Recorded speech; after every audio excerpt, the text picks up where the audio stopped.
Assalamualaikum warahmatullahi wabarakatuh. Selamat sore kakak semuanya. Masih bersama Lisna yang akan melanjutkan cerita sebelumnya. Sebenarnya saya itu ingin sekali up video ini ya di siang hari atau sore gitu ya, jam 2 atau jam 3. Tapi ya gimana lagi, kendalanya karena saya di sini juga bekerja.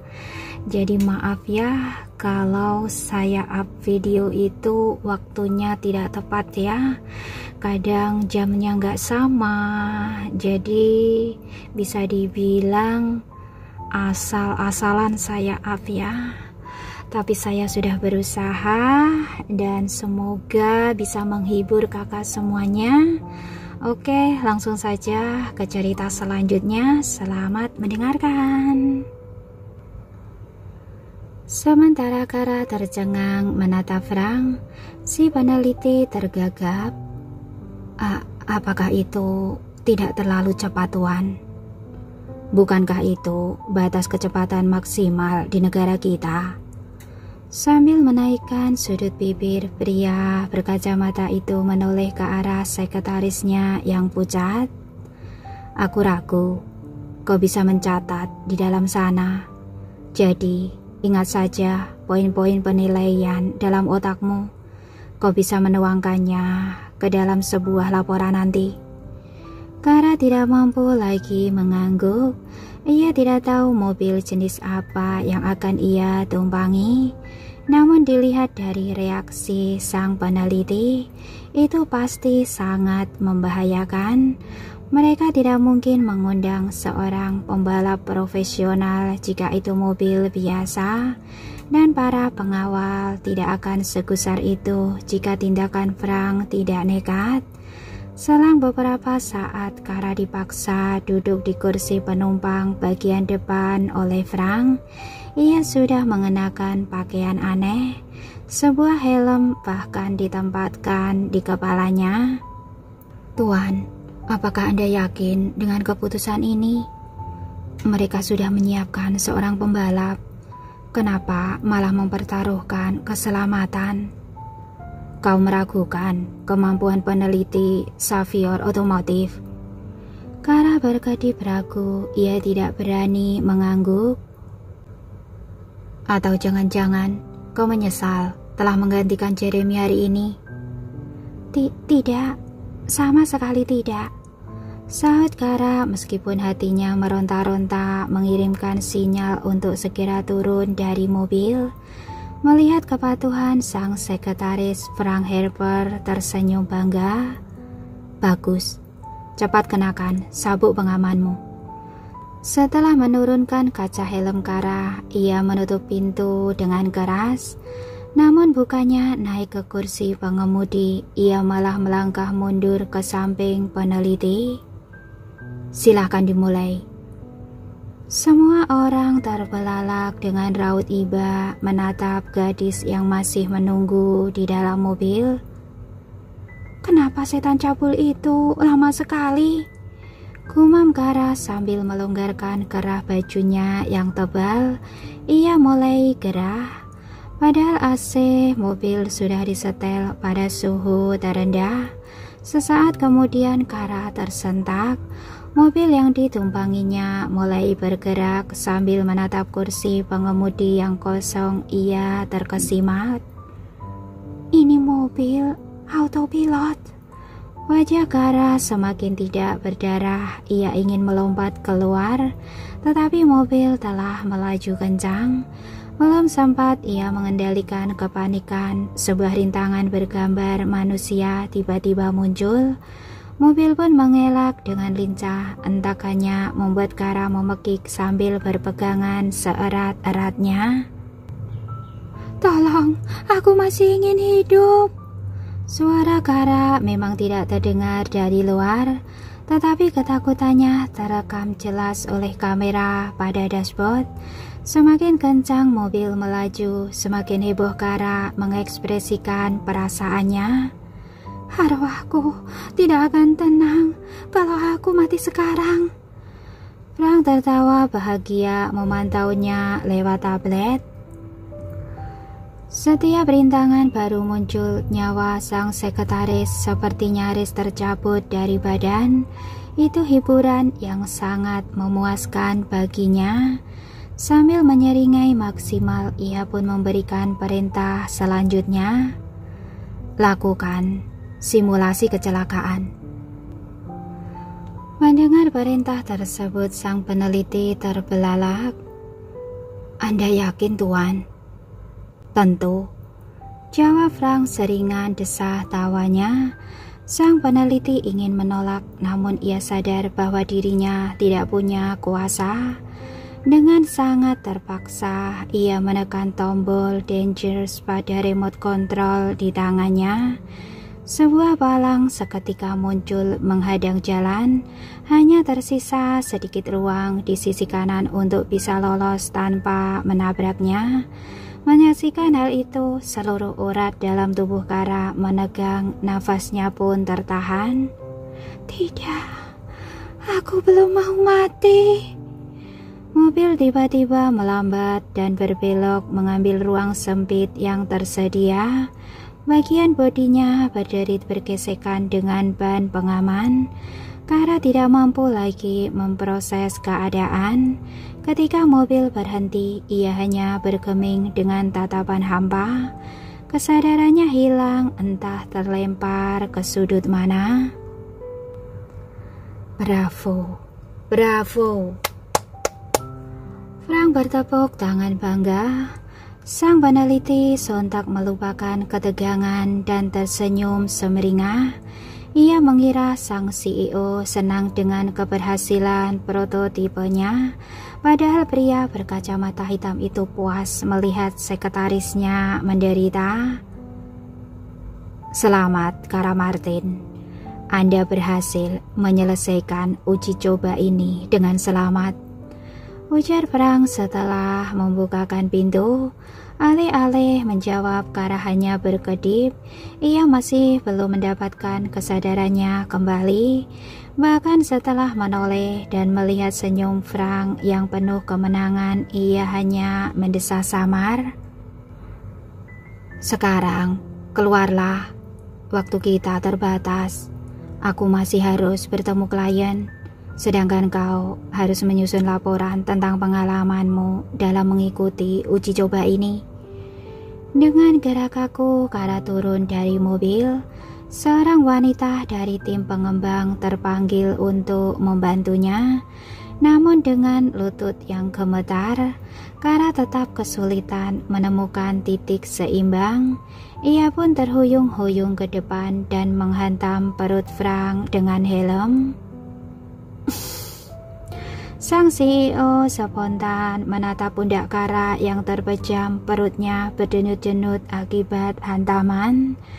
Para pengawal pun saling bertukar pandang. Mereka tidak menduga bahwa Kara bisa menjadi ancaman bagi bos mereka, walau tidak seberapa. Apakah penjagaan mereka kurang ketat atau Frank Harper yang lengah? Kara Martin.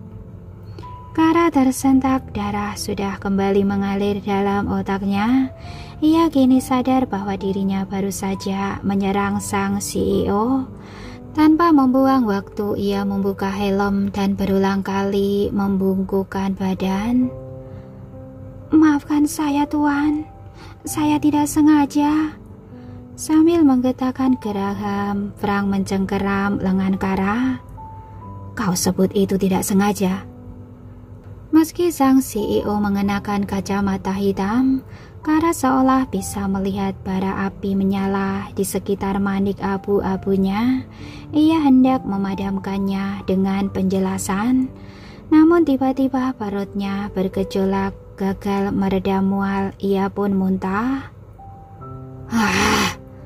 Mata Frank tidak pernah terbuka selebar itu, bibirnya tidak pernah bergetar secepat itu, dan dirinya tidak pernah merasa sekotor itu.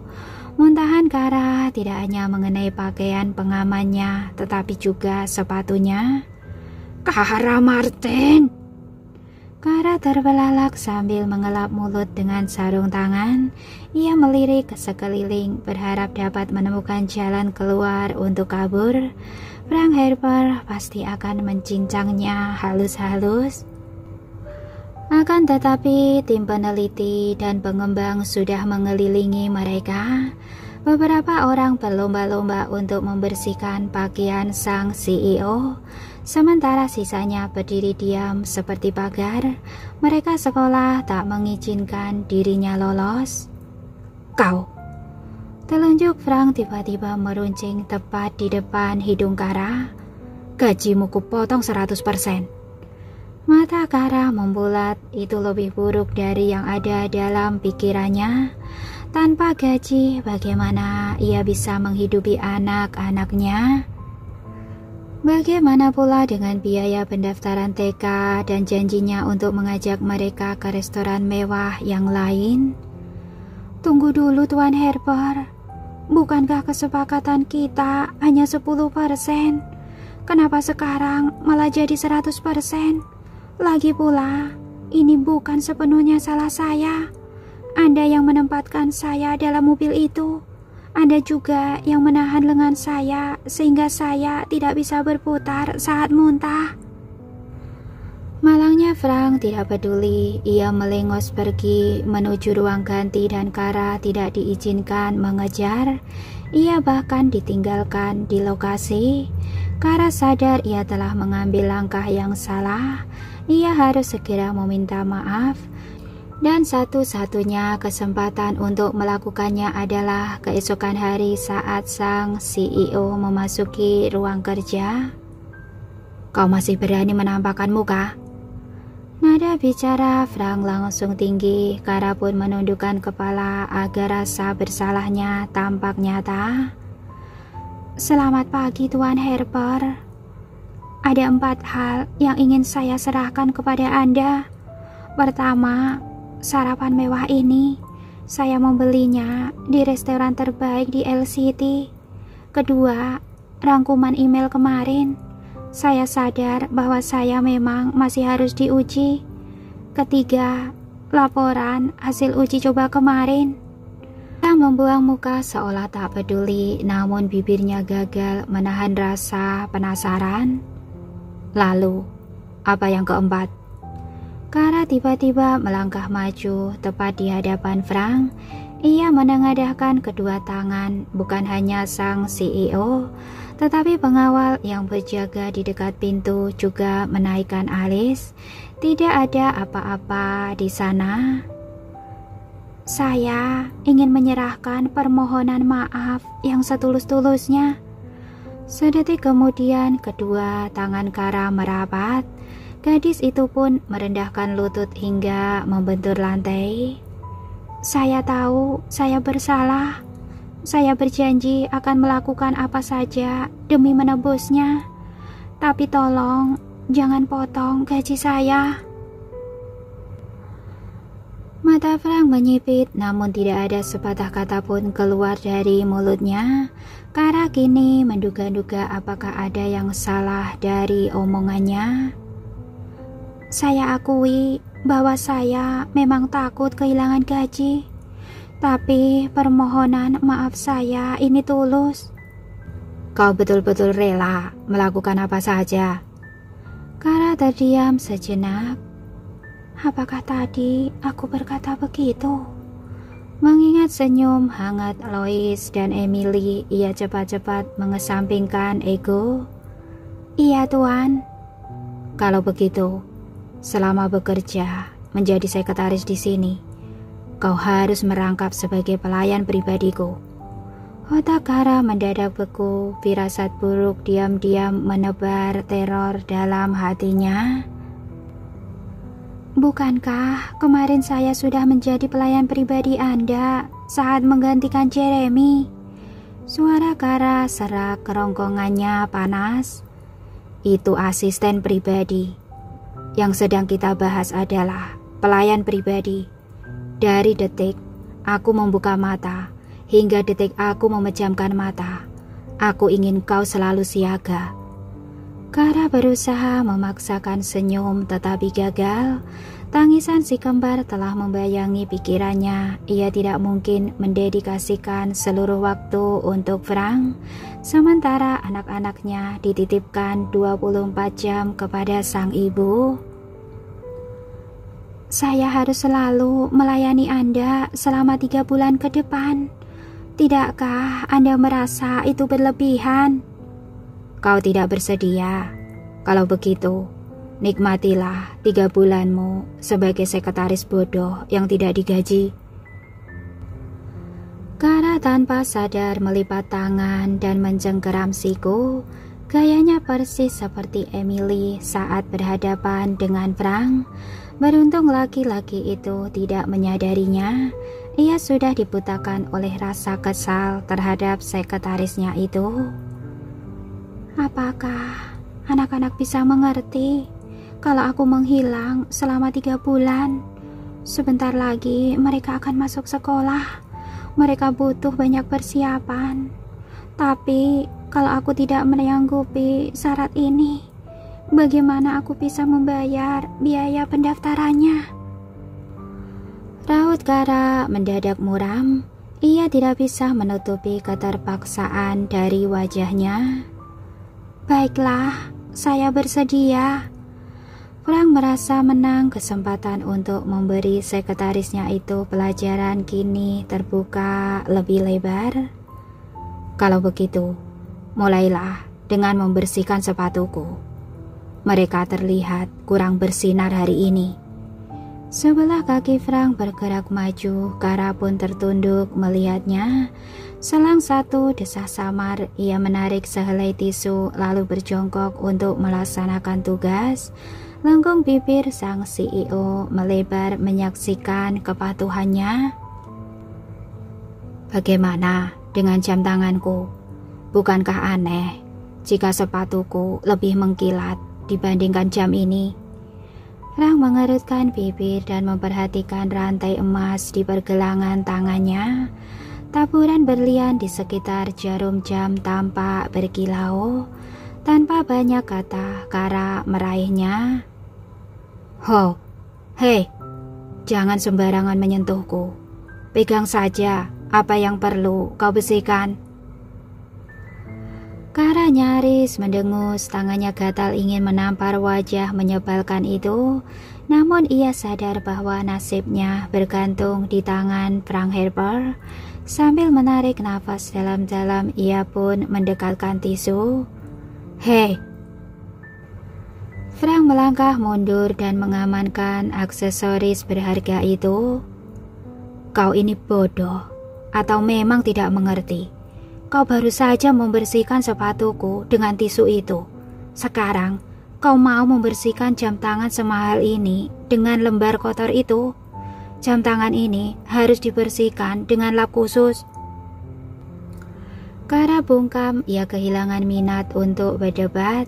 Ia tahu bahwa apapun yang keluar dari mulutnya akan dinilai salah bagi sang pria. Sudahlah, biar pelayan di rumahku saja yang melakukannya. Mereka jauh lebih profesional dibandingkan dirimu. Sedetik kemudian, Frank berbalik menghadap cermin full body yang terletak di sisi lemari. Sambil memicingkan mata, ia berkata, menurutmu, apa yang perlu diperbaiki dari penampilanku ini? Terlepas dari sisa bau muntahanmu kemarin. Kara memutar mata sekilas. Ia terlalu malas untuk meladeni kenarsisan sang CEO. Tidak ada, Tuan. Bukannya senang, Frank Harper malah melotot ke arahnya. Apakah matamu sudah rusak? Lihatlah dasiku ini. Dia belum terpasang dengan sempurna. Kara mengamati dasi sang CEO dengan tampang datar. Tidak ada yang salah dengan ikatannya, namun ia tetap mengulurkan tangan membetulkan dasi itu tanpa menyentuh leher ataupun pundak Frank. Benar, begitu. Lakukan dengan hati-hati. Harga dasi ini setara dengan gaji bulananmu. Kara tidak menjawab, ia terus membetulkan dasi semampunya. Ia bosan mendengar komentar Frank Harper yang tidak berujung, jadi ia harus memastikan pekerjaannya terlaksana dengan sempurna. Dengan jarak sedekat itu, Frank dapat melihat wajah Kara lebih jelas. Matanya yang sendu, kulit wajahnya yang agak pucat, dan sudut bibirnya yang tampak berat.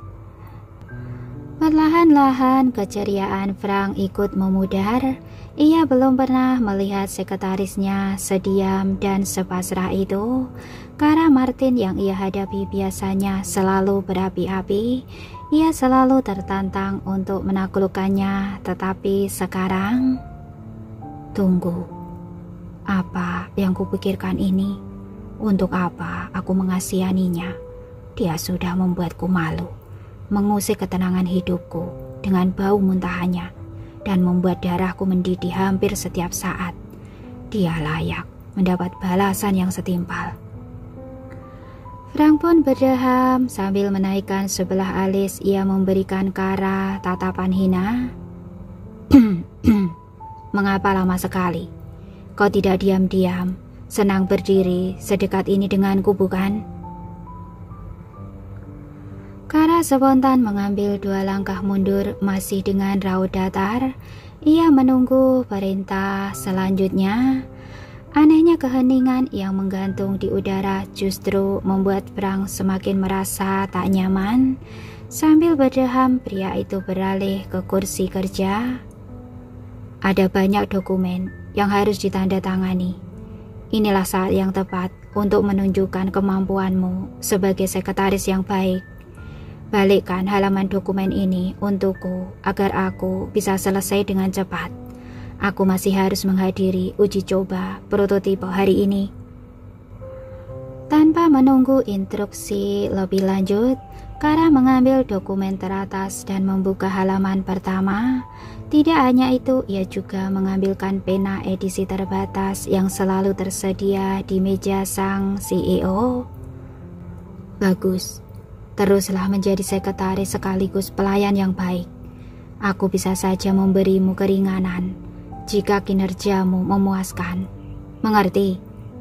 Kara hanya mengangguk kecil. Ia tidak berani menaruh harapan pada perkataan itu.